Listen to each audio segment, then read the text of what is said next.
এইচএসসিতে ফল বিপর্যয়, উত্তরপত্রের সঠিক মূল্যায়নে পাশের হার কম বলছেন শিক্ষামন্ত্রী। শুধু মান বাড়ানোর তাগিদ প্রধানমন্ত্রীর। কত পার্সেন্ট পাস হলো কত পার্সেন্ট পাস হলো না এটা এত বিবেচ্য বিষয় না। ছেলে মেয়েদের লেখাপড়ার প্রতি আরো বেশি মনোযোগী হয়েছে, পড়াশোনা করবে। অবশেষে ইউএনও তারেক সালমানের বিরুদ্ধে মামলা প্রত্যাহার, হাতকড়া পরানোয় 6 পুলিশ সদস্য ক্লোজড। ভোট ঘিরে সহিংসতা নিয়ন্ত্রণে নির্বাচন কমিশনের বড় চ্যালেঞ্জ, দায়িত্ব নিতে হবে সরকারকেও বলছেন বিদেশি কূটনীতিকরা।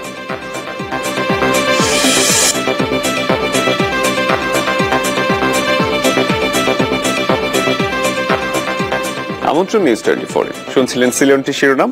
আপনাদের সাথে আছি আমি শরীফুল হক। বিজলি কেবলই সঠিক মানে কেবল ব্যবহার করুন যুগের পর যুগ বিজলি কেবল। এইচএসসি ও সমমানের পরীক্ষায় এবার ফল বিপর্যয় হয়েছে, কমেছে পাশের হার ও জিপিএ 5। সারা দেশে গড় পাশের হার 68.91%। জিপিএ 5 পেয়েছে 37,726 জন। সকালে গণভবনে ফলাফলের সারসংক্ষেপ প্রধানমন্ত্রী শেখ হাসিনার হাতে তুলে দেন শিক্ষামন্ত্রী। বলেন, সঠিকভাবে উত্তরপত্র মূল্যায়নের কারণেই এমন ফলাফল। এ সময় পাশ ফেলের দিকে না তাকিয়ে শিক্ষার মান নিয়ে ভাবার পরামর্শ দেন প্রধানমন্ত্রী। দুপুরে সচিবালয়ের সংবাদ সম্মেলনে এইচএসসির ফলাফলের বিস্তারিত তুলে ধরবেন শিক্ষামন্ত্রী।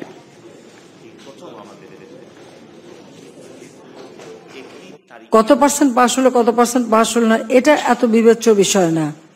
ছেলে মেয়েদের লেখাপড়ার প্রতি আরো বেশি মনোযোগী হয়েছে, পড়াশোনা করবে।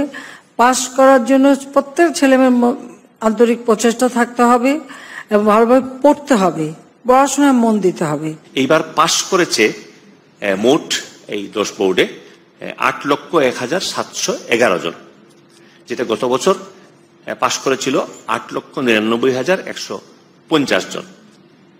আমাদের পাশের হার এবছর হচ্ছে 68.91%। গত বছর ছিল সেটা 74.70%। ছাত্র মোট পরীক্ষা দিয়েছেন 6,24,775 জন, আর ছাত্রী ছিলেন 5,38,595 জন। আর ছাত্রদের পাস করার হার হচ্ছে 67.61, আর মেয়েদের পাস করার হার হচ্ছে 70.43। টেকো নুডলস, সময়ে অসময়ে সব সময়ে।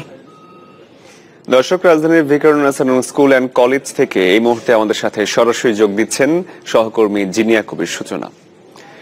আগের খবরে আপনি জানিয়েছিলেন ফলাফল জানতে শিক্ষার্থীরা একটু একটু করে কলেজ প্রাঙ্গণে আসা শুরু করেছে, তো এখন কি অবস্থা? শিক্ষার্থীদের উপস্থিতি কেমন এবং ফলাফলকে ঘোষণা করা হয়ে গেছে?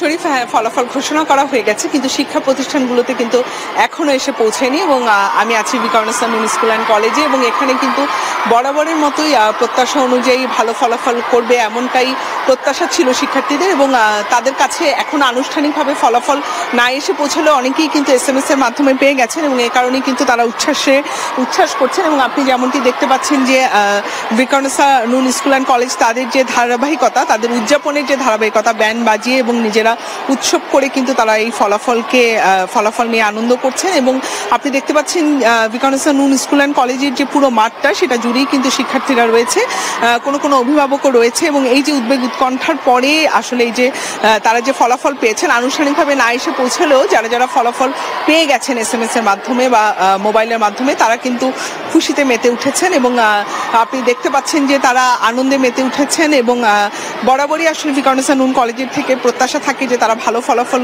করবেন, এবং সেই ধারাবাহিকতায় তারা এবারও আশা করছেন যে যখন এসে ফলাফল পৌঁছাবে তখন নিশ্চয়ই ধারণা করা হচ্ছে, আমরা কলেজ কর্তৃপক্ষের সাথে কথা বলেছি, দুপুর 1টা নাগাদ আসলে তাদের কাছে ফলাফল চলে আসবে।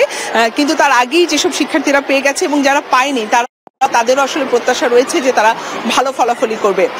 সে কারণেই আসলে আনন্দ উদযাপনে মেতে উঠেছে পুরো কলেজ প্রাঙ্গণ। এই ছিল শরীফ এখনকার মতো আমার কাছে। সূচনা, আপনাকে অসংখ্য ধন্যবাদ।